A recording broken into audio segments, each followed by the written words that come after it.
கொடி மீது ஏறிடுவான். கதி என்று அவனை சரணடைவான். மதிமுகம் கண்டே மயங்கிடுவார்.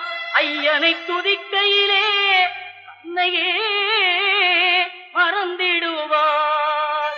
பள்ளிக்கட்டு சபரிமலைக்கு கல்லும் முள்ளும் காலுக்கு மெத்தை சுவாமியே ஐயப்போ சுவாமி சரணம் ஐயப்ப சரணம். பள்ளிக்கட்டு சபரிமலைக்கு கல்லும் முள்ளும் காலுக்கு மெத்தை சுவாமியே